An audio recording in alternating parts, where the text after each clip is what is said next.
Mesdames, Messieurs, chers amis, bienvenue à vous tous qui êtes présents physiquement dans ce salon Foch du Cercle Interallié. Bienvenue aussi à tous ceux qui participent à cette conférence Procléro en visioconférence. C'est la première fois que nous allons faire une visioconférence sous forme de table ronde. Donc, j'ai prié ce matin pour que la technologie suive.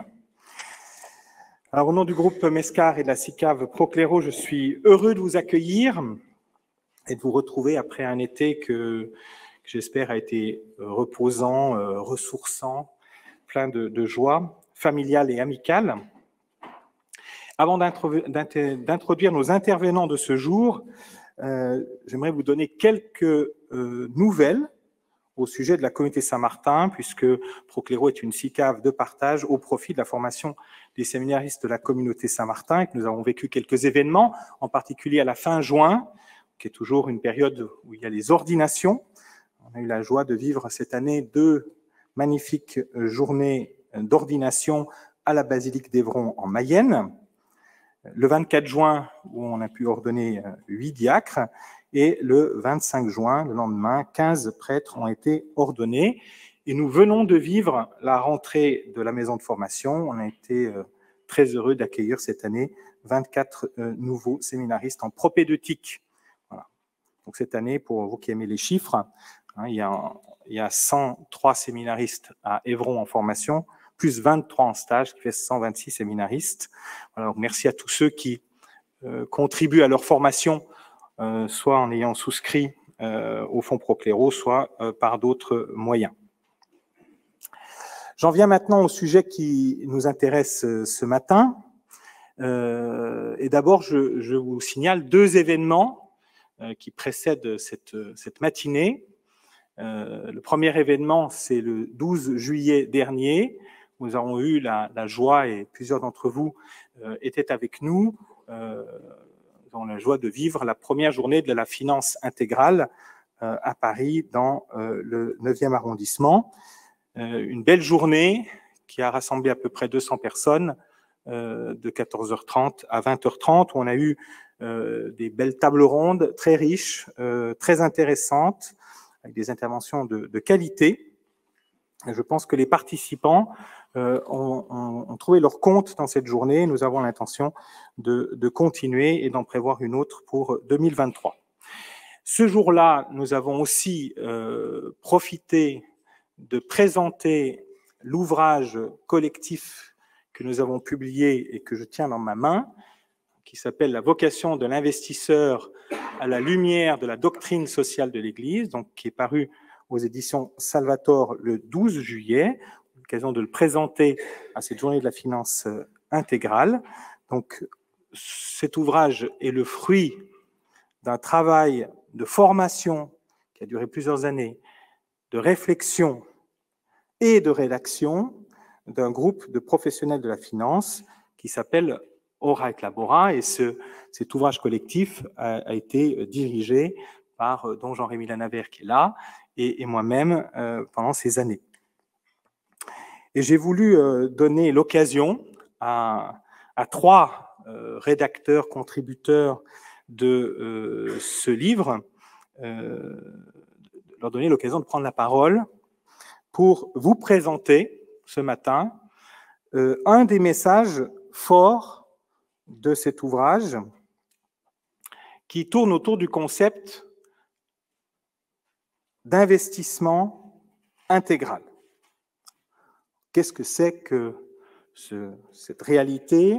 Qu'est-ce que c'est que ce concept? Eh bien, ils vont vous en parler, puisque le thème de ce matin, c'est « En quoi la notion d'investissement intégral est-elle centrale dans la vision que la doctrine sociale de l'Église a de la finance ?» Alors, pour ce faire, ce matin, nous avons 3 intervenants que je vous présente dans l'ordre d'intervention. Donc, il y a à votre gauche Alexis Rostand, qui est Managing Director chez FL Investissement à Paris, qui est aussi enseignant à Paris et Dauphine. Ensuite, Adrien Mexis, qui est au centre. C'est normal puisqu'il est administrateur à la Commission européenne. Et enfin, à droite, François-Xavier Carayon, qui est directeur chez Mars et compagnie, enseignant à l'Institut des relations internationales et stratégiques, l'IRIS. Voilà. Alexis, Adrien et François-Xavier, merci de vous prêter à cette intervention. Nous réjouissons de vous écouter, vous qui avez contribué à rédiger cet ouvrage et qui avez pensé ce concept d'investissement intégral. Vous avez la parole et c'est Alexis Rostand, je crois, qui la prend. Merci mon père. Bonjour à tous. Vous m'avez dit d'être pédago et, voilà, et posé, donc je tâcherai de l'être. Peut-être un petit mot d'introduction pour vous, mon père, et dont Jean-Remy à propos d'Orec Labora, parce que vous ne savez pas forcément tous ce que c'est. Donc, en quelques mots, c'est un groupe assez informel qui est né d'une rencontre tout à fait fortuite à Candé-sur-Beuvron, donc au séminaire de la communauté, alors qu'à l'époque, on cherchait une messe avec un des fondateurs de ce petit groupe. Et de ça est né donc 10 ans de travail, donc une quarantaine de conférences. On est monté jusqu'à 100, 120 membres en cumulé. Et donc, à titre personnel, pour introduire la question de l'investissement intégral, pour moi, c'est avant tout un témoignage. Alors, certes, c'est un concept qu'on développera, qu'on essaiera de rendre un peu clair, parce qu'il est vrai que c'est d'ailleurs une question très paradoxale, parce que le concept lui-même est absent d'à peu près toute la doctrine, donc il n'est pas central dans la mesure où il n'apparaît vraiment qu'au numéro 86 de ce livre que je vous invite à acheter. Mais voilà, pour nous, en tout cas, à titre personnel, ces 10 ans de formation ont été assez capitales et la plupart des membres de ce groupe ont voulu, donc au travers de ces conférences, chercher un chemin d'unité. Et j'avais été d'ailleurs très, très frappé par une conférence on organisait des séminaires, des week-ends à Candé sur l'unité dans sa vie en 2014. Et en fait, qui préfigurait ce concept d'intégralité que nous-mêmes, on a découvert. Et on a également découvert, d'ailleurs, que la doctrine sociale de l'Église était née d'un petit groupe de laïcs, du groupe de Fribourg, et qui a donné lieu à la publication de Rerum Novarum en 1891. Et donc, coaché par les pairs, on a fait cet exercice voilà, dont on est tous relativement satisfaits, mais qu'il s'agit maintenant de faire vivre. Donc, pour revenir à la question en elle-même de en quoi l'investissement intégral est-elle centrale dans la vision de la DSE, de la doctrine sociale, relever d'abord que c'est un paradoxe, parce que, comme je disais, c'est une notion absolument absente de tous les textes du magistère. Donc, on ne peut pas, à proprement parler, considérer qu'elle est centrale. Et s'il s'agit d'en faire une définition pour introduire le propos, en fait, c'est assez simple. Il s'agit, dans la sphère de l'investissement, de la transposition du concept de développement intégral. Et pour ce faire, donc, on va en 3 parties essayer de développer ce propos. Qu'est-ce que c'est que le développement intégral? Sans doute que la plupart d'entre vous sont familiers avec ce que c'est, mais je pense que ce n'est pas inutile de revenir sur la genèse de ce concept, puisque l'investissement intégral, comme je le disais, n'est jamais que la transposition de cette notion, de cette injonction à l'intégralité à la sphère financière, dont notre livre est une traduction qui lui-même s'inscrit dans une filiation qui débute à la fin du 19e. Donc d'abord la genèse, dont je me chargerai à grands traits de dresser le portrait. Puis après, le contexte actuel, donc ça, c'est pas de rien, quels sont les obstacles, les limites et le contexte dans lequel cette volonté d'investissement intégral se traduit, notamment d'un point de vue réglementaire. Et ça sera intéressant d'avoir l'éclairage d'Adrien, de son point de vue de commissaire européen, en tout cas à la Commission, pour voir comment, alors qu'aujourd'hui on parle d'investissement intégral, vous êtes sans doute familier avec un certain nombre d'initiatives dans le domaine de la finance responsable, l'ESG. Donc il y a des traductions concrètes dans les textes. Et voilà, une dialectique de transposition, une volonté d'incarner ce concept d'investissement intégral que ces textes, pour lesquels ces textes sont une sorte de tentative, mais qui sont évidemment limités en soi. Donc Adrien parlera des obstacles, enfin du contexte des obstacles, et enfin on aboutira sur ce qui figure en particulier dans la dernière partie de notre livre, sur l'investissement intégral en tant que conversion, et quels sont les outils que la doctrine sociale fournit pour aider les chrétiens en tant que chrétiens dans la finance à vivre cette intégralité. Alors donc sur la genèse, très, très rapidement, comme on l'a dit, notre petit groupe s'est inscrit dans l'histoire des laïcs qui ont essayé de contribuer, disons, de partager leur leur expertise de chrétien et surtout d'essayer de vivre en chrétien dans un monde qui est a priori pas extrêmement disposé, et l'environnement de la finance que vous connaissez sans doute n'est pas naturellement très bien disposé vis-à-vis de l'Église. En tout cas, c'est un lieu où la voix de l'Église n'est pas nécessairement entendue ni attendue. Et pourtant, pourtant c'est à partir de laïcs que la doctrine sociale, aidée par les prêtres, s'est constituée. Et donc, on trouve dans Rerum Novarum, donc, publié en 1891, déjà, le terme d'investissement n'est pas traité à proprement parler, mais le cœur du sujet, c'est le rapport entre le capital et le travail. Et donc, Léon XIII, dans cette encyclique, a ces mots assez forts, nous semble-t-il, qui dit il ne peut pas y avoir de capital sans travail et de travail sans capital. Et à l'époque, la problématique, c'est la prise en compte dans une Europe qui s'industrialise à toute vitesse des conséquences sociales d'un capitalisme jugé prédateur. Et donc, le point de vue de notre réflexion, si on considère que l'investissement, c'est un acte économique matriciel, on s'est attaché à l'investissement en tant que tel parce qu'on considérait que c'était un acte qui n'était pas neutre, mais au contraire central, c'est l'acte par lequel le capital et le travail s'articulent. Et donc, le premier, lorsqu'il en est question dans le premier texte qui structure la doctrine sociale, il est bien dit que le capital et le travail ne doivent pas s'opposer, mais qu'au contraire, ils sont complémentaires.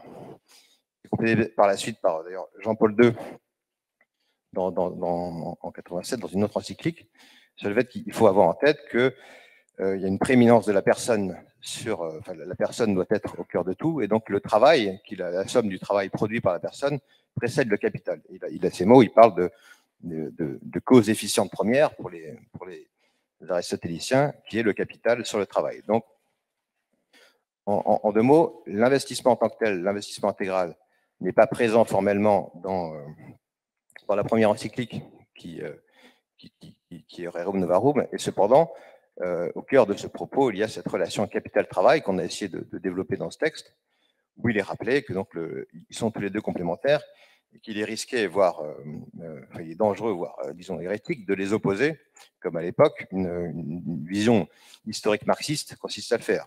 Et donc, ce qui est également intéressant quand on relit, et on fera la genèse des différentes encycliques, c'est qu'elles sont toutes déterminées historiquement, économiquement. Et donc, si on part de Rerum Novarum, elle l'est également. Rappelez, il ne peut pas y avoir de capital sans travail et de travail sans capital. On passe à Populorum Progressio. Donc, si vous voyez à peu près, donc là, on est en 1967. Le terme de développement intégral, bien compris que j'en fais la genèse, n'apparaît que finalement assez tardivement dans le magistère. Il apparaît en 67. Il apparaît au début de cette encyclique, lorsqu'il est question, à l'époque c'est Paul VI, d'humanisme plénier. Je me permets de citer un texte important qui est la première occurrence de ce terme de développement intégral. Donc je rappelle qu'il est essentiel pour comprendre ce qu'on veut dire par investissement intégral. Donc on parle d'humanisme plénier. Donc je cite, c'est un humanisme plénier qu'il faut promouvoir. Qu'est-ce à dire sinon le développement intégral, donc c'est la première occurrence, de tout l'homme et de tous les hommes. Un humanisme clos, fermé aux valeurs de l'esprit et à Dieu qui en est la source, pourrait apparemment triompher. Certes, l'homme peut organiser la terre sans Dieu, mais sans Dieu, il ne peut en fin de compte que l'organiser contre l'homme. Et on verra cette dialectique dans Caritas in Veritate, qu'on avait également étudié avec les pères. Donc l'humanisme exclusif est un humanisme inhumain. Il est donc d'humanisme vrai, couvert à l'absolu, dans la reconnaissance d'une vocation qui donne l'idée vraie de la vie humaine. Loin d'être la norme derrière des valeurs, l'homme ne se réalise lui-même qu'en se dépassant. Selon le mot si juste de Pascal, l'homme dépasse infiniment l'homme. Voilà, donc là, deuxième texte important pour comprendre la genèse de ce concept d'investissement intégral, le développement intégral qui apparaît en 67 dans Populorum Progressio. Et encore un petit aparté sur l'utilité même du groupe Horace Labora. À titre personnel, je n'avais jamais entendu parler d'encyclique, j'en avais jamais lu. Et, donc on a commencé ce groupe on était encore jeune. D'ailleurs, initialement, le groupe s'appelait Jeunes catholiques dans la finance. Puis à mesure qu'on vieillissait, on a été contraint de le renommer. Mais la plupart d'entre nous étaient tout à fait étrangers à ces textes-là. Et j'ai découvert à titre personnel ces notions qui m'ont vraiment éclairé et dont nous souhaitons notamment que ce petit travail puisse permettre de les connaître. Donc le texte, la notion de développement intégral n'apparaît qu'en 1967. Et c'est d'ailleurs d'un père dominicain qu'elle provient. En l'occurrence, j'ai découvert, je vous le partage, le père Louis-Joseph Lebray, qui avait écrit une belle somme dynamique concrète du développement en 61 aux éditions ouvrières. Voilà. Et il dit, ce père, nous n'acceptons Nous n'acceptons pas de séparer l'économique de l'humain, le développement des civilisations où il s'inscrit. Ce qui compte pour nous, c'est l'homme, chaque groupement d'hommes, jusqu'à l'humanité entière. Voilà. Et donc, dans Populorum Progressio, on voit ce texte qui apparaît, et qui d'ailleurs, bon, qui donnera lieu, qui instituera le dicaster pour Justice et Paix, qui donnera lieu au dicaster pour le développement intégral, donc renommé comme ça par François. Donc, une étape importante, 67. Et à l'époque, un souci dans ce texte, enfin, le cœur de la problématique, c'est plus tellement l'émergence du capitalisme industriel, mais c'est le tiers-monde, c'est la décolonisation, et c'est les inégalités économiques au niveau mondial. Donc, 1891, Capital Travail chez Léon XIII, développement intégral qui apparaît en 67 chez Paul VI. Et, voilà. Et donc, troisième encyclique, 1987, Saint Jean-Paul II. Donc là, on est dans ce texte c'est toujours compliqué, ces textes, Sollicitudo Rei Socialis, où là, Saint Jean-Paul II parle de développement humain authentique. Donc, il y avait l'humanisme plénier, le développement intégral, on est développement humain authentique, où il a ces mots importants. En gros, son propos, pour le synthétiser, franchement, c'est qu'il renvoie dos à dos, d'une certaine manière, le progrès en tant que processus linéaire, sur ces mots, je cite, inspiré par des considérations caractéristiques de la philosophie des Lumières, et d'autre part, le développement conçu comme pure accumulation.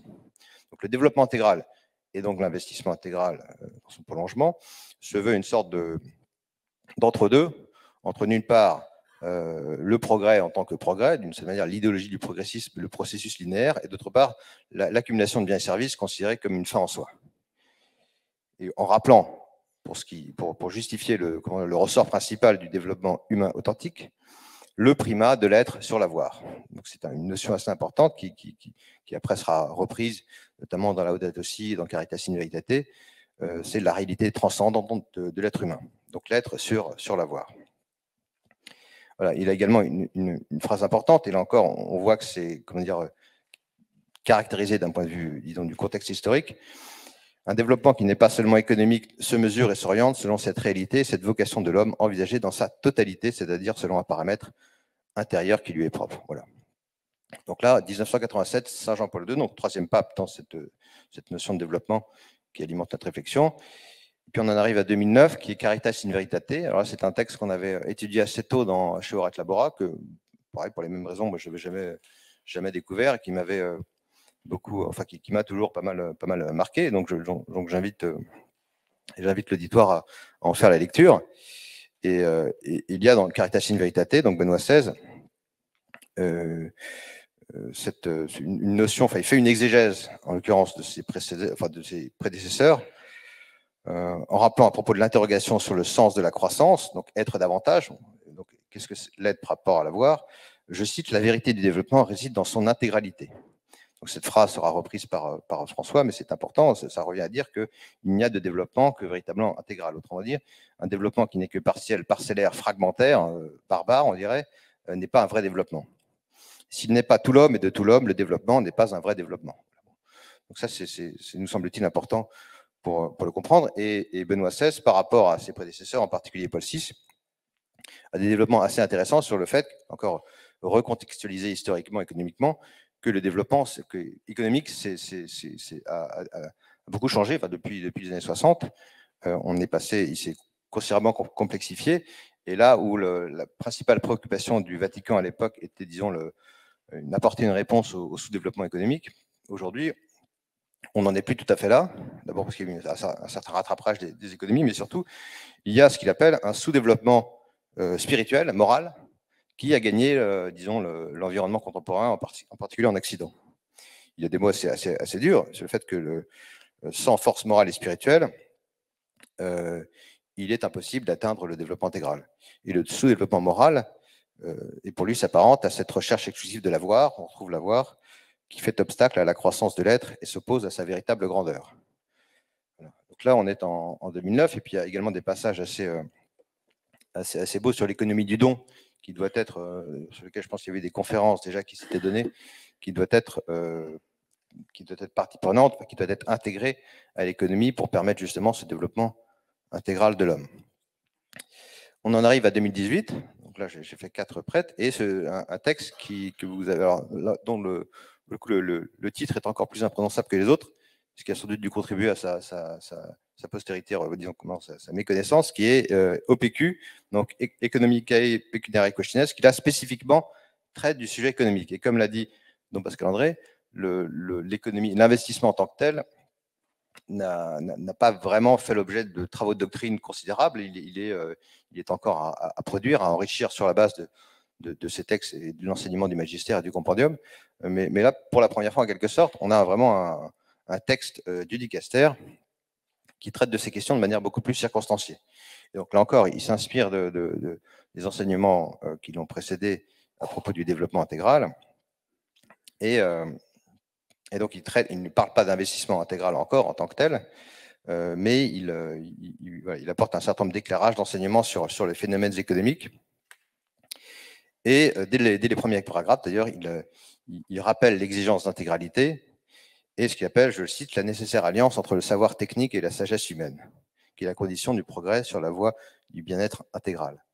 Aussi, c'est intéressant et ça sera développé, je ne reprendrai pas trop, mais dans Laudato Si, sur le fait que une des conditions de l'intégralité, c'est la pluridisciplinarité. Autrement dit, la difficulté, notamment en matière économique, et vous êtes sans doute assez bien placé pour le savoir, c'est que c'est des savoirs assez techniques, assez spécialistes, et que cette exigence d'intégralité et d'universalité est en quelque sorte rendue complexe par la complexité du sujet en lui-même. Enfin, parler de TRI, de valeur actuelle nette, essayer de le transposer de le relier au message du Christ, c'est pas complètement évident. Et donc là, un des propos sur le sujet économique du dicaster dans OPQ, c'est justement qu'il faut faire en sorte que le savoir technique discute avec la sagesse humaine. Et c'est assez important, et donc c'est pourquoi on arrive dans cette transition du développement intégral à l'étude des phénomènes économiques, et en particulier de l'investissement, qui était déjà présent à la genèse de la doctrine sociale.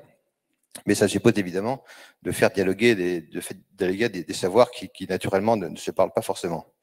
Voilà, donc OPQ 2018, et avec dès le début ce qui préfigure l'investissement intégral, cette volonté d'appliquer le développement intégral à la sphère économique, et qui est exprimée ainsi: avant même la croissance sans discernement des bénéfices, la qualité globale de la vie ainsi que le bien-être, qui pour être tel doit être toujours intégral, c'est-à-dire on retrouve celui de tout l'homme et de tous les hommes.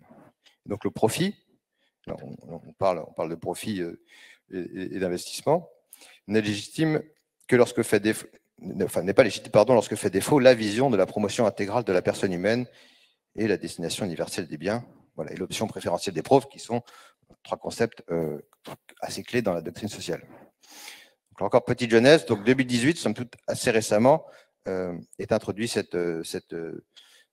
qui nous semble être les prémices de ce concept d'investissement intégral, qui n'est jamais que l'application à l'acte d'investir, donc l'emploi du capital au bénéfice du travail, comme dirait Saint Jean-Paul II, le fait que l'investissement doit permettre au capital de s'employer, donc au travail de se produire. Voilà, et c'est une tentative d'appliquer ce concept clé, de travailler à son intégralité. Et je conclus sur cette partie, donc à l'acte d'investir, ce qui rejoint dans le compendium cette définition du développement intégral, qui est universelle et intégrale, qui concerne la personne humaine dans chacune de ses dimensions, donc personnelle, sociale, spirituelle, corporelle, historique et transcendante. Donc en synthèse, et j'espère que je ne vous aurai pas perdu avec cette litanie d'encycliques, finalement c'est relativement simple. L'investissement intégral, c'est essayer de prendre la mesure de l'homme, d'essayer de considérer que le développement intégral, qui est la prise en compte de l'intégralité de l'homme, donc de l'homme dans toutes ses dimensions, peut s'incarner au travers de l'acte d'investir. Voilà. Alors ça, c'est évidemment, donc c'est un peu la genèse. C'est utile, et puis je ne peux que vous suggérer, vous renvoyer à la lecture de ces encycliques, ce qu'on a essayé de faire et qu'on continue à faire. Voilà, en tout cas, la définition. Maintenant, il est évident que tout ça, transposé dans un contexte, disons, contingent, complexe et réglementaire, n'est pas quelque chose de tout à fait naturel. C'est pourquoi je laisse Adrien parler des limites et des obstacles à la transposition du développement intégral à l'investissement. Merci beaucoup, Alexis. Oui, on va redescendre d'un étage par rapport aux grandes notions fondamentales qui ont été exposées à l'instant, et voir en quoi l'investissement intégral irrigue la loi, si l'on veut, ou plus exactement, tu as parlé d'incarnation, je dirais plutôt dans quelle mesure retrouve-t-on des éléments dans la réglementation et quelles sont les limites d'un tel exercice. Alors, mieux vaut de bonnes lois que de mauvaises, ça je pense que tout le monde en conviendra. Et de ce point de vue-là, dans la dernière période, disons les 2 dernières décennies, les 15 dernières années, de prime abord, les choses vont plutôt dans le bon sens, c'est-à-dire que la prise en compte de l'impact global de l'investissement est davantage ne cesse de gagner du terrain dans la loi, dans la réglementation en général. Alors, certes, ce mouvement prend d'autres noms hein, que celui de... C'est comme tu l'as dit, c'est une réalité, un concept caché qui n'est pas forcément nommé. Ce mouvement de fond prend d'autres noms que celui d'investissement intégral. L'affiliation chrétienne, d'ailleurs, n'est pas nécessairement revendiquée dans cet effort. Et de ce point de vue-là, on pourrait dire que la réglementation est un petit peu comme un monsieur Jourdain de la finance intégrale, de la doctrine sociale, à mesure où il favorise l'investissement intégral sans le savoir ou parfois sans le vouloir. Mais donc ce qui compte, c'est quand même qu'en substance, la direction soit bonne.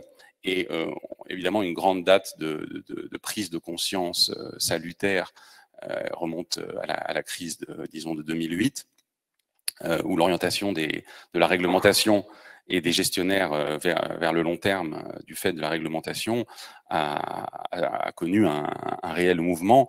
Et d'ailleurs, il est intéressant de noter, pour reprendre ce document au nom difficile qu'a mentionné Alexis, donc en fait, les questions économiques et financières, si on traduit en bon français plus ou moins, Economicae Pecuniariae Questiones.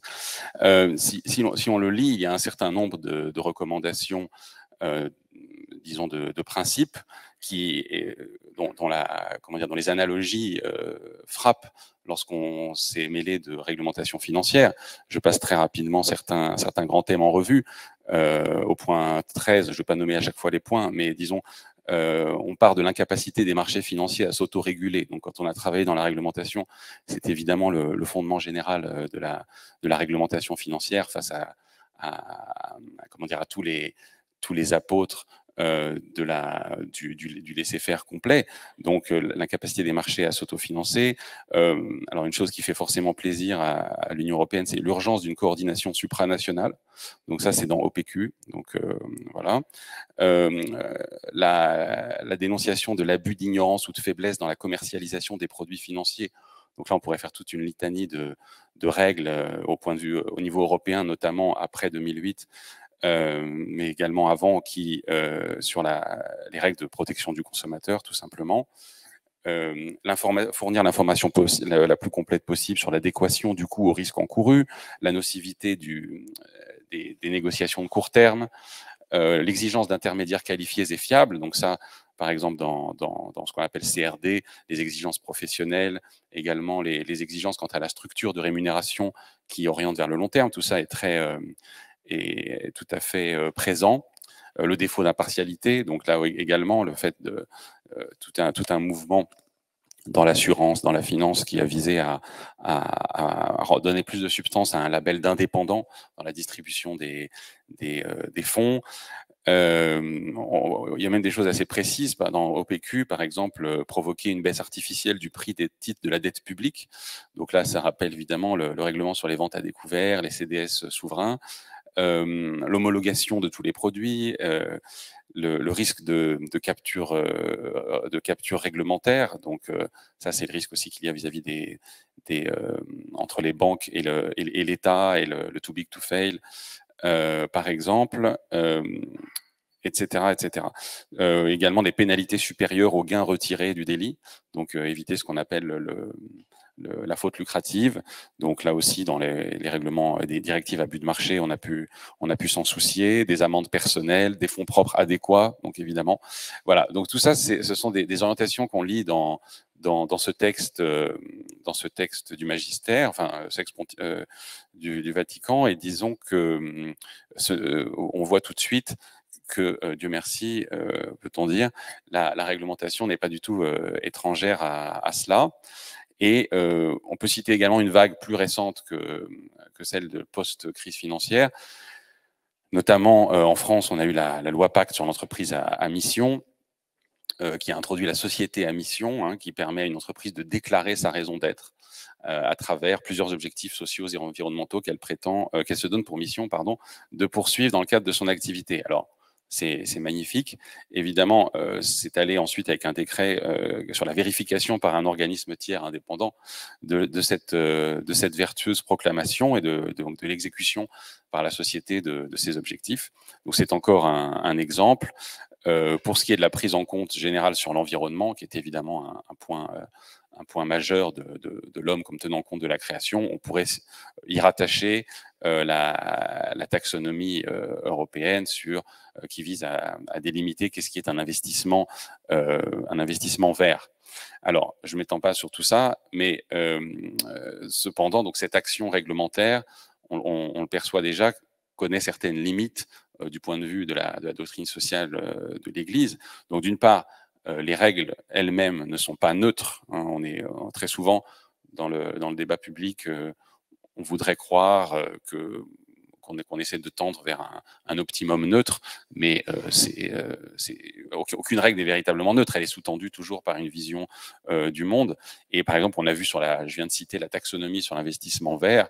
Certains ont peut-être suivi des négociations qui étaient, on va dire, qui ont pu mener à des résultats assez paradoxaux sur certaines labellisations, puisque également la loi des hommes est le fruit de débats entre des hommes. Donc, il peut y avoir des négociations et des compromis, d'une part. Et donc ça, c'est pour les règles publiques qui ne sont pas à l'abri de la critique. Et puis également, il faut le dire, pour tout ce qui est de l'investissement, disons, responsable, il y a tout un courant de normes privées qui vont au-delà des exigences réglementaires, parfois bien au-delà, et qui s'affirment par les exigences d'actionnaires ou de groupes, comment dirais-je, oui, d'actionnaires ou tout simplement de groupes d'opinion qui visent à mettre davantage leur vision de la société dans l'entreprise. Et donc là, ça peut prendre un tour assez militant, pas forcément au sens de l'Église militante, hein, d'ailleurs. Ça peut être un tour militant qui vise à renforcer des intérêts catégoriels. Bon, je vais pas avec des règles qui, je dirais, ne coïncident que aléatoirement avec la doctrine sociale de l'Église. On pourrait pas, je n'attendrai pas sur certaines revendications catégorielles qu'on peut retrouver dans la publicité, qu'on peut retrouver dans de nombreux aspects des grandes entreprises qui se croient obligées ou de s'y plier. Je renvoie pour ça, il y a un excellent livre d'Anne de Guigné qui liste un petit peu ces derniers mouvements. Alors, on pourrait également citer le fait que des chrétiens ont investi ce champ de normes privées, des investisseurs chrétiens. Vous pouvez trouver chez dans de grandes firmes de gestion d'actifs des index catholiques qui suivent des recommandations.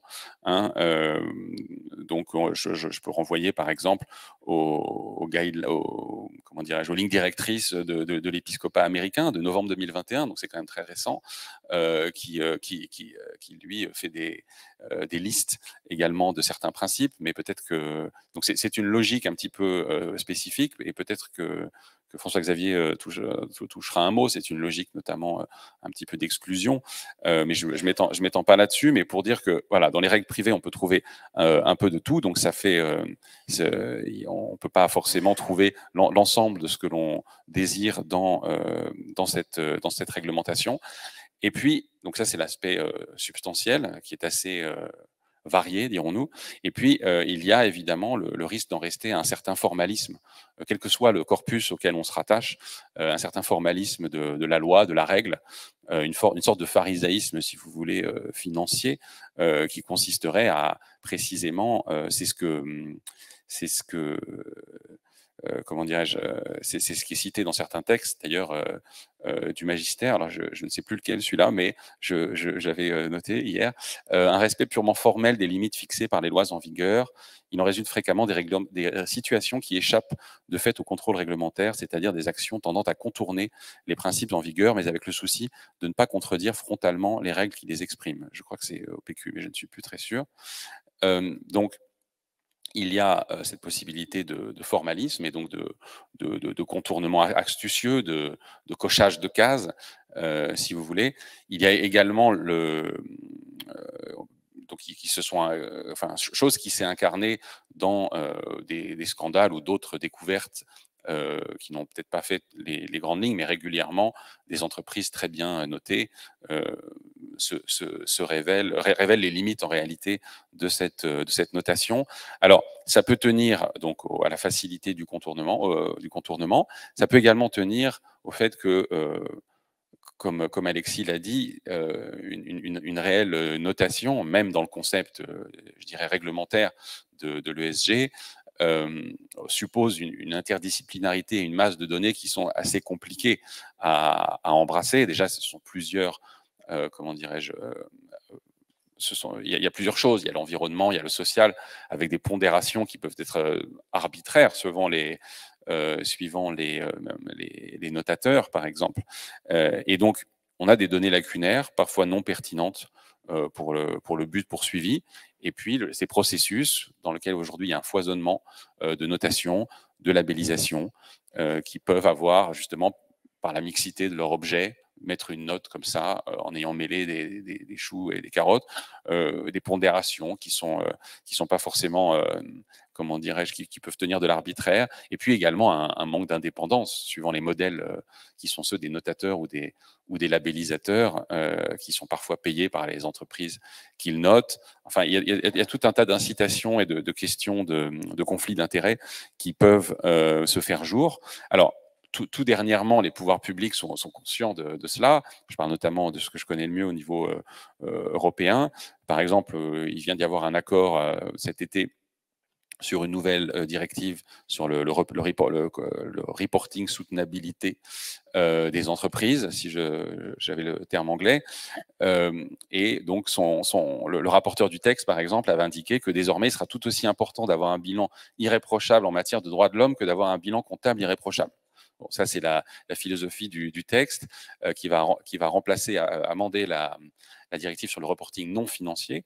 Et donc, pour le dire de façon synthétique, qui vise à ce que les données disponibles dont on parlait, donc les données qui permettent toutes ces évaluations, soient davantage rendues disponibles et dans un format qui soit exploitable par tous, donc un format normalisé, et puis une obligation de certification, cette fois-ci de la partie non financière, donc avec toute une batterie d'indicateurs sur laquelle je n'ai pas le temps de m'arrêter ici, mais qui sont aisément consultables. Et puis, en tout dernier lieu, au niveau européen actuellement, il y a une réflexion sur justement les fournisseurs de notation et autres labels, pour la raison que j'ai décrite précédemment, à savoir cet éclatement, ce foisonnement, et qui en soi n'est pas un mal, mais qui n'est parfois sous-tendu par aucune qualification précise, aucune méthodologie. Donc, pour essayer d'un petit peu de mettre à tout le moins de la transparence sur pourquoi est-ce que telle note est donnée et pourquoi tel label est-il octroyé. Voilà, il y a ce genre de réflexion qui est en cours sur comment provoquer une plus grande confiance, puisque ce qui remonte également beaucoup des acteurs de marché, c'est une certaine défiance vis-à-vis de ces notations perçues comme, encore une fois, assez aléatoires ou trop variables, et donc ce qui peut avoir comme conséquence négative une défiance en général vis-à-vis d'un investissement plus responsable sur la base d'indicateurs qui seraient moins, pour la raison que les indicateurs seraient moins perçus comme moins pertinents, moins fiables. Donc tout ce travail est en cours, et donc on peut voir dans tout ce mouvement qu'il y a un effort tout de même qui est assez conséquent sur la durée, qui va plutôt toujours dans le même sens et plutôt dans un bon sens de façon générale, et que des lois bonnes sont toujours meilleures pour le chrétien que des lois mauvaises, mais à coup sûr, toutes ces lois ne suffisent pas et ne suffiront jamais à faire que des hommes, concrètement des investisseurs, prennent des bonnes décisions, notamment en matière d'investissement. Et donc, elles ne pourront jamais remplacer, elles ne pourront que aider ou accompagner, mais elles ne pourront jamais remplacer cette dimension vraiment personnelle de l'acte d'investir. Et je crois que c'est un peu ça que tu vas développer, François-Xavier. Exactement. Merci Adrien. Donc, Alexis, en somme, a esquissé la notion d'investissement intégral à travers la généalogie du développement intégral. Et puis, Adrien, donc tu nous as bien montré que le contexte réglementaire était à la fois propice au développement de cet investissement intégral, mais qui n'était pas suffisant. Donc, ce qu'on va essayer de faire, c'est de proposer, à la lumière du magistère, des chemins, ou du moins des pistes, pour que l'investisseur chrétien puisse avancer dans cette démarche d'intégralité, d'une certaine façon, l'aider à dépasser le simple horizon du couple rendement-risque. Alors, je vais un peu gâcher le suspense, qui n'est pas immense, mais l'Église n'a pas de solution technique à apporter. Comme le rappelle bien le pape Benoît XVI dans l'encyclique Caritas in Veritate, elle n'a pas vocation à aller réguler, à aller réglementer le monde financier, ni à fournir un framework ou une méthodologie unique qui permettrait d'aller décider si tel ou tel investissement, enfin, ou disons le bien fondé moral de tel ou tel investissement, ou l'intégralité de cet investissement. L'Église ne cherche pas, en ce sens, à créer une finance catholique comme il existe une finance islamique. Du reste, elle a sans doute raison, puisque les défauts dont parlait tout à l'heure Adrien sont aussi formulés à l'égard de les critiques. Ces critiques-là sont aussi formulées à l'égard de la finance islamique, à savoir d'avoir un certain nombre de règles assez techniques qui peuvent être contournées aisément. Et dans le fond, le risque serait de respecter la lettre de la loi, mais pas son esprit. Donc, pas de solution technique à offrir, mais néanmoins, l'Église a une mission de vérité, et en ce sens, son magistère peut, et puis il doit, offrir aux investisseurs le moyen d'un discernement éclairé. Le premier appel de l'Église, dans le fond, c'est de retrouver le sens des responsabilités individuelles au cœur de l'acte d'investissement. Alors, bien sûr, ça concerne l'investisseur lui-même, en premier ordre, mais ça concerne aussi tous les acteurs qui concourent, même indirectement, à ces investissements. Le détenteur de capital, bien sûr, l'asset manager qui va déléguer la réalisation ou la gestion de ces investissements à un tiers. Il peut envisager d'une façon ou d'une autre d'imposer, en tout cas quand c'est possible, des directives claires à l'investisseur, ou même de sélectionner celui-ci en fonction des principes que cet investisseur met en œuvre dans sa gestion propre. Les conseils aussi, que je représente un peu ici, sont concernés par cette responsabilité morale dans l'acte d'investissement, en tant qu'ils vont contribuer à la prise de décision de l'investisseur, notamment par leur mission de due diligence ou les analyses de marché. Donc l'investisseur lui-même, le détenteur de capital, l'asset manager, le conseil, évidemment le producteur de normes, qu'il soit le vrai régulateur ou qu'il s'agisse de la société civile en fournissant des méthodologies, a un rôle à jouer important. Et puis l'épargnant, en fin de compte, qui est souvent un peu sorti de cette équation-là, parce que ce n'est pas un professionnel, d'une certaine façon, ou en tout cas, il n'agit pas professionnellement en investisseur. Et là aussi, le grand défi, c'est vraiment la formation. Et en ce sens-là, j'espère ne pas révéler un secret, mais un parcours de la finance intégrale est en train d'être élaboré par Aura et Labora. Et peut-être que le père aura quelques mots à ce sujet, qui sera en fait proposé à la fois à des professionnels du monde financier, mais aussi à ceux qui ne sont pas professionnels, justement pour pouvoir avoir un rapport à l'épargne qui tende vers le bien commun. Dans le fond, l'idée, c'est de rompre avec cette logique de déresponsabilisation que l'on observe parfois dans nos métiers, et qui est évidemment notamment nourrie de la fragmentation des savoirs et puis des contributions dans l'acte même d'investissement. Donc l'idée, le message que l'enseignement de l'Église peut nous apporter, c'est de repositionner l'acte d'investissement comme une responsabilité individuelle, mais aussi comme dans une logique de service pour l'économie. Alors, il faut vivre évidemment donc individuellement l'investissement en chrétien. Alors ça peut paraître un peu théorique, on va aller du plus abstrait, si je puis dire, au plus concret. Alors en partant du plus abstrait, il faut d'abord évidemment cultiver et exprimer dans l'acte d'investissement les vertus telles que proposées par l'enseignement du magistère. Alors, on part des vertus cardinales, la prudence, la justice, la force, la tempérance, et puis les vertus morales qui leur sont subsidiaires. Et on peut citer parmi celles-ci la transparence, l'honnêteté, la responsabilité, la loyauté, la fiabilité, la vérité. Tout ça concourt un peu d'une certaine manière à un investissement intégral. Alors, on a conscience que le vrai défi ici est personnel, c'est de venir transcrire ces vertus au cœur des pratiques des métiers de l'investissement. On verra un peu plus loin quels outils peuvent nous permettre de faire cela. Mais rajoutons quand même quelque chose qui paraît important, c'est de cultiver et d'exprimer une authentique spiritualité. Alors ça peut vous paraître redondant, la différence avec cultiver simplement les vertus dont on parlait, c'est que cultiver ces vertus-là ne doit pas être simplement une adhérence intellectuelle aux valeurs et aux vertus chrétiennes. Ça ne suffit pas. Je pense que le pape François le dit avec force, je le cite, « Il ne sera pas possible en effet de s'engager dans de grandes choses seulement avec des doctrines, sans une mystique qui nous anime, sans les mobiles intérieurs qui poussent, motivent, encouragent et donnent sens à l'action personnelle et communautaire. » Donc autrement dit, pour tendre vers cet investissement intégral, l'investisseur doit cultiver une authentique spiritualité. Il n'y a pas seulement une adhérence intellectuelle, encore une fois, à ces valeurs. Alors évidemment, si l'investissement a une dimension personnelle et morale, ça n'échappe à personne, et évidemment pas à vous, que l'investisseur est lui-même pris dans des organisations avec son lot d'inertie, de pesanteur, et puis parfois d'ambitions divergentes. Donc on va voir un peu concrètement, à travers la dimension plus sociale de l'investissement, comment on peut tendre vers un investissement plus authentiquement intégral.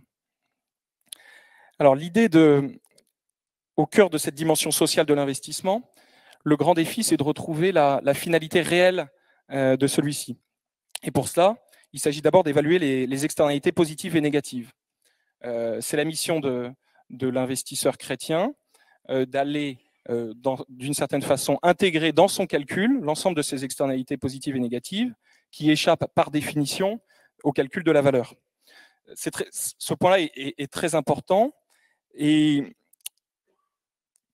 à nouveau, Benoît XVI, dans Caritas in Veritate, souligne l'importance de ce point-là en disant que cela permet d'une certaine façon d'intégrer au cœur de la logique marchande une logique de don et une logique de gratuité qui sinon lui est étrangère. Donc en ce sens-là, la recherche des externalités positives et négatives est fondamentale. Deuxième façon d'évaluer la contribution réelle de l'investisseur, il s'agit d'évaluer l'additionnalité de son investissement. Alors l'additionnalité, pour ceux qui ne sont pas familiers avec cette notion, elle a été développée par les grandes institutions multilatérales de développement.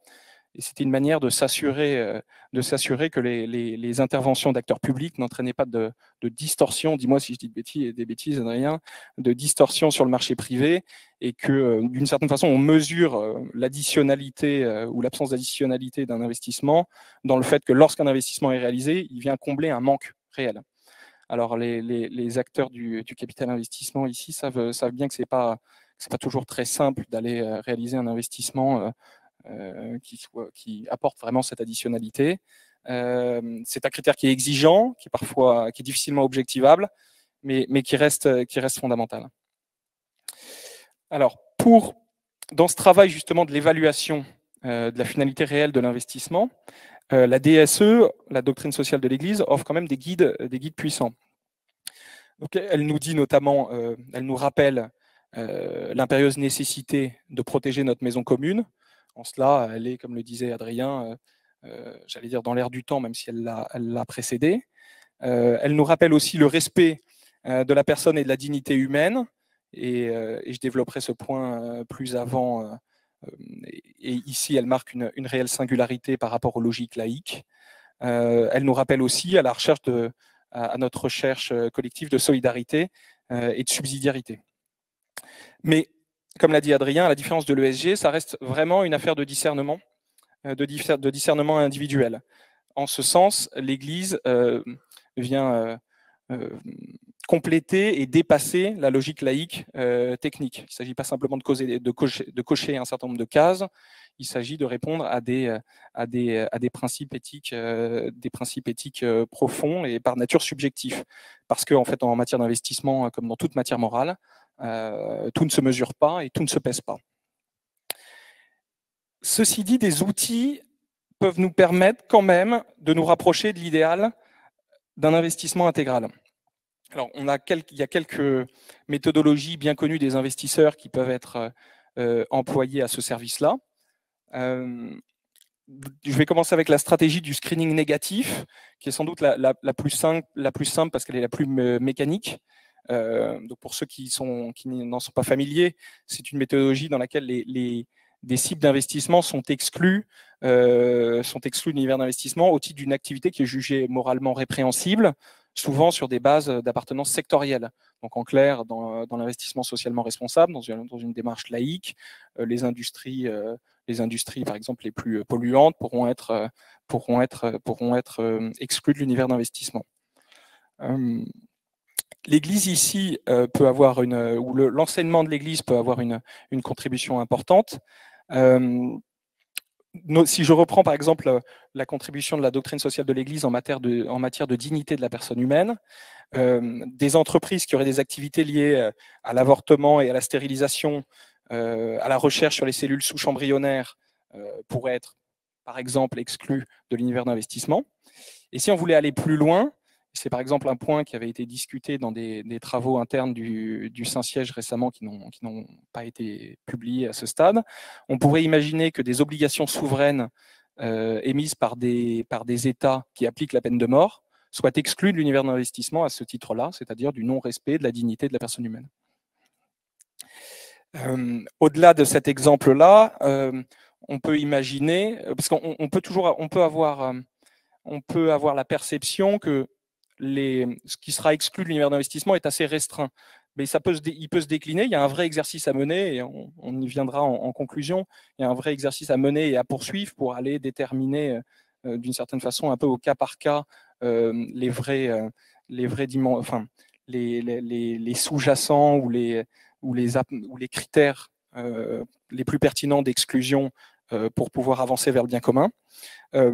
Citons quand même des activités qui pourraient alimenter des degrés élevés d'addiction, l'industrie de la pornographie évidemment, celle des jeux vidéo dans une certaine mesure, ou même, et on l'a vu avec l'affaire américaine McKinsey, alors quand on dit l'affaire McKinsey, on ne sait plus de laquelle on parle, sans critiquer un concurrent, celle de l'industrie des opiacés aux États-Unis. Donc McKinsey a été accusé d'avoir d'une certaine façon aidé un certain nombre de laboratoires pharmaceutiques à accroître ses ventes d'opiacés en aidant au ciblage des médecins qui avaient disons d'une certaine façon la main lourde ou la main légère plutôt. En ce sens-là, autour de cette affaire-là, qu'est-ce qu'elle nous dit? Elle nous dit que il y a, en dehors des pratiques de ces laboratoires, un certain nombre d'investisseurs, un certain nombre de conseils qui vont élaborer des recommandations, et eux aussi ont une responsabilité morale dans les conséquences funestes des pratiques de ces laboratoires. Alors, l'appartenance sectorielle, telle que je viens de la décrire, donc l'appartenance sectorielle d'une entreprise dans laquelle il faudrait investir ou pas investir, n'est pas suffisante pour déterminer l'univers d'investissement le plus adéquat à un investissement intégral. Il y a évidemment des éléments qui sont spécifiques à chaque entreprise, qui peuvent être conjoncturels. Donc la culture toxique, par exemple, la culture toxique de rentabilité d'une entreprise, toxique pour utiliser un mot à la mode, culture de discrimination, des prises de risques inconsidérées, ou même sous sous le principe ou sous l'objectif en principe louable d'inclusion et d'égalité, la promotion d'idéologies dites woke ou théorie du genre. Donc tout ça peut contribuer à guider l'investisseur au sein d'un discernement qui sera très personnel vers un investissement qui puisse être intégral. Donc ici, on a été dans une logique assez négative, si je puis dire, d'exclusion donc de certains sous-jacents d'investissement. Mais il y a aussi des stratégies plus volontaristes qui peuvent être envisageables. Si on doit résumer ça en un sens, faire le bien, ce n'est pas seulement éviter de faire le mal. Donc des approches ici laïques à nouveau peuvent nourrir nos réflexions. La méthodologie bien connue du best in class, qui vise à favoriser au sein d'un secteur donné ou d'un groupe donné de valeurs les cibles dont la performance extra-financière serait la plus importante. Donc ici, ça serait les cibles dont la performance en matière d'intégralité serait la plus élevée. On peut aussi citer l'approche plus globale de Best in Universe, donc qui fait fi justement de ces appartenances sectorielles. Ces démarches-là, elles nécessitent des méthodologies, des cadres méthodologiques, des frameworks, et on a ça et là, même si je disais tout à l'heure que l'Église n'a pas de solution technique à donner, on a ça et là des initiatives qui émergent. On peut citer très récemment la Human Technology Foundation du père Eric Salobir, qui propose de premiers guides, notamment à destination du venture capital, donc en matière d'investissement technologique. Donc ces frameworks-là sont encore à bâtir. Encore une fois, on n'a pas vocation à terminer avec un seul guide méthodologique qui doivent s'appliquer à tous les fonds qui veulent se revendiquer chrétiens. Mais ces initiatives-là contribueront quand même, serviront de guide technique pour orienter l'investissement de l'investissant ou l'investisseur chrétien, tout simplement. En termes de méthodologie, on pourrait simplement rajouter, donc de méthodologie, encore une fois, de sélection des objets d'investissement, on pourrait rajouter l'impact investing, qui lui aussi pourrait grandir dans sa dimension chrétienne, qui consiste, l'impact investing, à financer des projets dont l'impact extra-financier est positif, intentionnel et mesurable. C'est une voie à creuser. Ici, l'idée, c'est justement de ne pas simplement à aller arbitrer entre quelques sociétés dans un secteur donné d'assurance, mais d'aller financer directement un projet dont la contribution est positive. Et alors, c'est pas une logique. Il faut pas prendre ça dans une logique d'exclusion. Ça ne doit pas remplacer les logiques précédentes dont on a parlé, mais ça peut venir les compléter. Et ici, la pertinence, c'est de s'interroger, par exemple, sur un secteur qui peut nous paraître plus ou moins neutre. Prenons l'industrie du luxe, par exemple, qui n'est pas nécessairement un mal en soi, surtout si c'est d'abord un artisanat d'excellence. Mais est-ce un objet réellement prioritaire pour un investissement intégral? Donc, en ce sens-là, l'impact investing, par exemple, peut permettre d'aller viser, d'aller targeter des projets à contribution éthique plus importante. J'en ai presque fini. Au-delà de ces méthodologies-là, de ces approches, l'investisseur, à la lumière du magistère, est quand même appelé aussi à s'engager, pas seulement dans sa pratique d'investissement direct, mais aussi dans une pratique d'engagement actionnarial. Dit autrement, l'investisseur doit chercher à influencer la gouvernance des entreprises dans lesquelles il a investi, dans le sens de ses valeurs éthiques, dans le sens de l'enseignement de l'Église, que ce soit par le vote, que ce soit par le dialogue, que ce soit même peut-être par la menace de désinvestissement. Cet engagement actionnarial-là existe dans les logiques laïques de ESG. On a vu le cas assez médiatisé d'ExxonMobil, où le représentant des caisses de retraite des fonctionnaires de l'État de New York avait fait une pression considérable sur l'entreprise pour qu'elle publie une feuille de route de gestion des risques en lien avec la trajectoire 1.5. Elle a réussi. La première résolution avait échoué. La seconde qui a été déposée a été suivie, notamment par BlackRock et Vanguard et d'autres grands acteurs financiers. Alors, cet exemple-là, dans la vie laïque, n'a pas eu beaucoup d'émules, mais en tout cas, ouvre une perspective, ouvre une voie en matière d'engagement actionnarial et qui est, je crois, importante à garder en tête dans la perspective d'un investissement intégral. Voilà pour ces quelques pistes esquissées rapidement. Peut-être quelques remarques conclusives avant d'en finir. Donc les points importants qu'on a voulu rappeler, c'est que l'Église nous exhorte réellement à prendre nos responsabilités individuelles, pour relever les défis de l'urgence sociale, environnementale et éthique.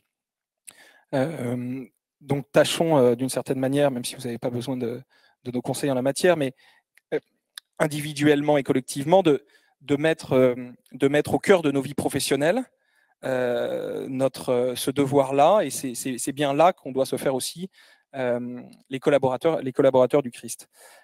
Alors l'investissement intégral reste par nature une matière complexe. Il ne se définit pas seulement, on vous l'a dit, donc par son objet, par sa finalité, mais aussi par la manière dont il est réalisé, par son additionnalité, etc. De l'autre côté, les univers d'investissement sont des matières immensément complexes, changeantes, etc. Et donc il s'agit pour l'investissement intégral, dans les années à venir, de s'affiner, d'évoluer, éventuellement de se réinventer. Et donc il y a un travail, c'est, je crois, le début de nouveaux chapitres. On voit encore une fois dans l'Église américaine, dans les églises américaines, dans les églises allemandes, etc., un certain nombre d'initiatives émerger. Et probablement, elles n'iront pas toutes dans le bon sens, mais voilà, c'est elles qui permettront d'avancer sur cette voie de l'intégralité. Et puis tout simplement pour finir, on va citer une dernière phrase d'OPQ, qui a été citée plusieurs fois ce soir, et qui nous paraît importante. L'investissement s'instaurera un cercle vertueux entre le profit et la solidarité qui, grâce à l'agir libre de l'homme, peut libérer toutes les potentialités positives des marchés. Merci beaucoup.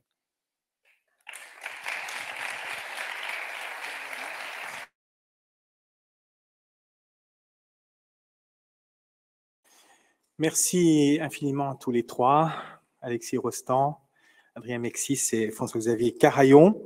Merci de nous avoir partagé votre formation, votre réflexion.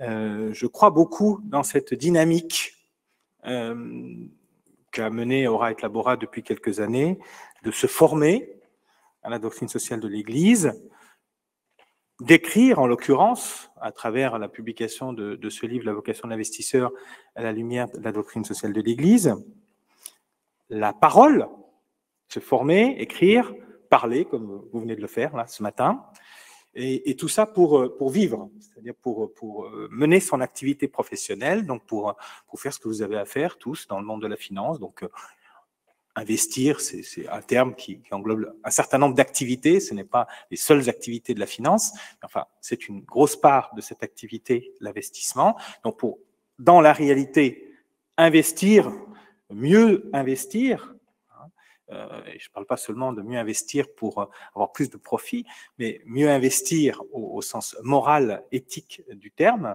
Et puis, par cette expérience de l'investissement, l'expérience concrète de cet investissement, continuer à réfléchir, à améliorer ce qui a déjà été écrit sur ces questions, améliorer le discours que l'on tient sur l'investissement. Donc, je crois beaucoup à cette dynamique de se former, d'écrire, de parler, de faire l'investissement, et à travers cette expérience, de faire remonter l'expérience dans la réflexion, l'écriture, la parole. Et je pense que cette dynamique sera très fructueuse. Je suis très heureux que nous allions dans ce sens.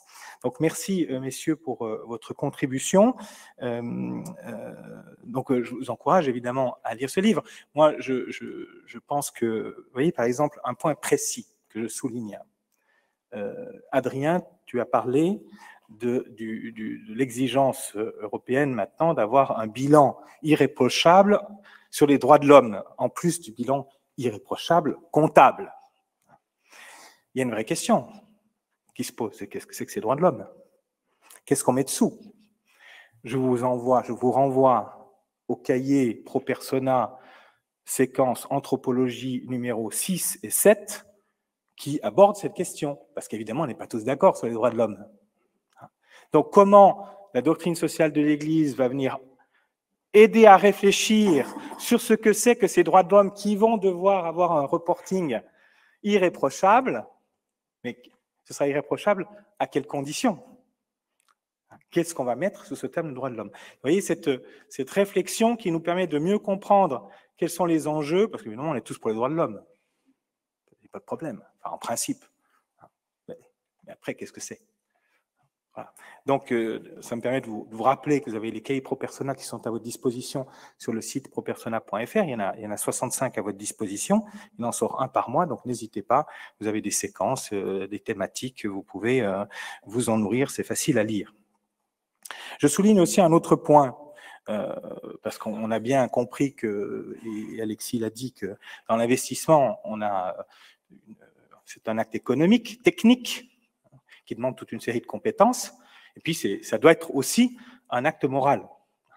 Et évidemment, pour que ce soit un acte vraiment plénier et qui arrive à atteindre sa finalité de l'investissement intégral, il faut cette dimension morale.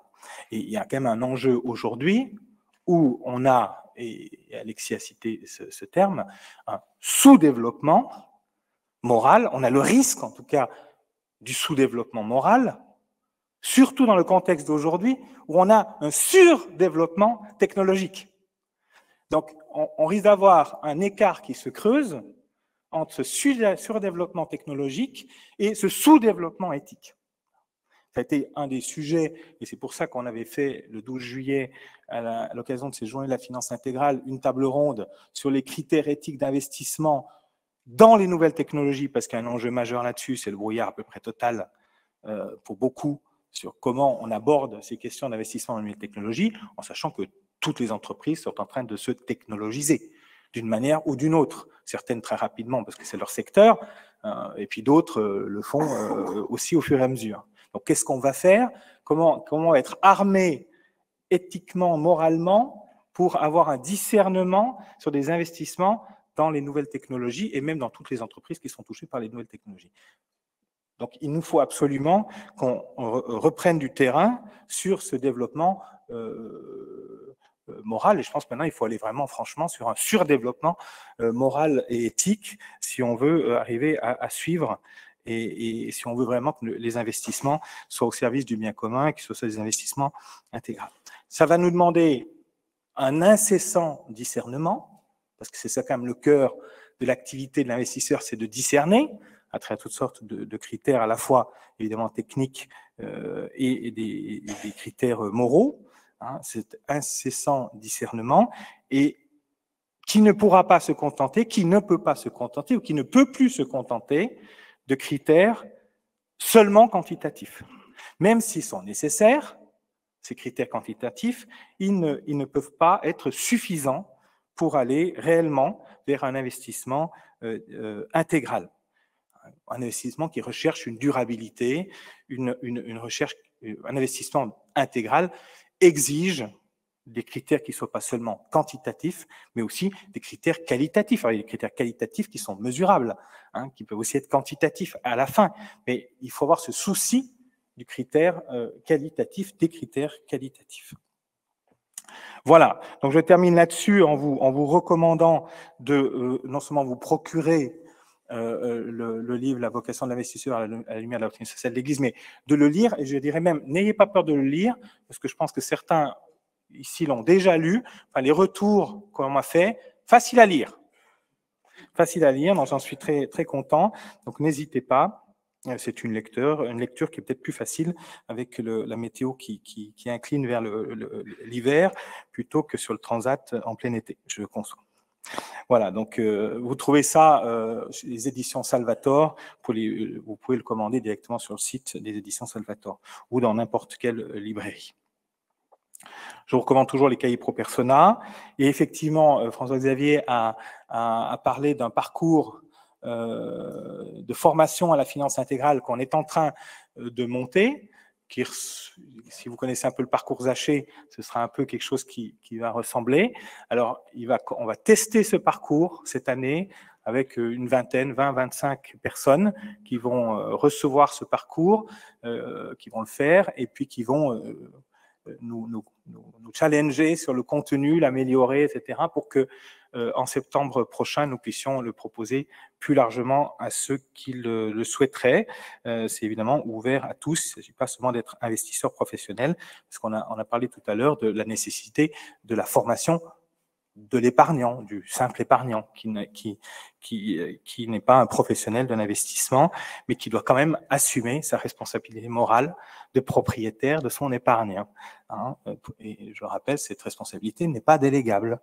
Hein. Le gestionnaire a sa responsabilité morale de gestionnaire, mais il n'a pas la responsabilité de propriétaire, qu'il doit la garder. Et donc, pour la garder, il faut pouvoir l'assumer. Pour l'assumer, il faut être un peu formé à ce que signifie que cette responsabilité morale d'avoir soi-même une épargne. Voilà, donc on va tester ce parcours et puis on vous en dira plus au fur et à mesure du temps pour une ouverture l'année prochaine, en septembre probablement. La prochaine conférence Procléro aura lieu ici, le 29 novembre, toujours à 8h30, et nous allons prendre 3 autres rédacteurs du livre pour aborder d'autres aspects du livre, pour que voilà, ce livre soit bien partagé et que vous puissiez aussi non seulement le lire, mais un peu donner encore plus de chair et de corps à travers les interventions de ceux qui y ont contribué. Voilà.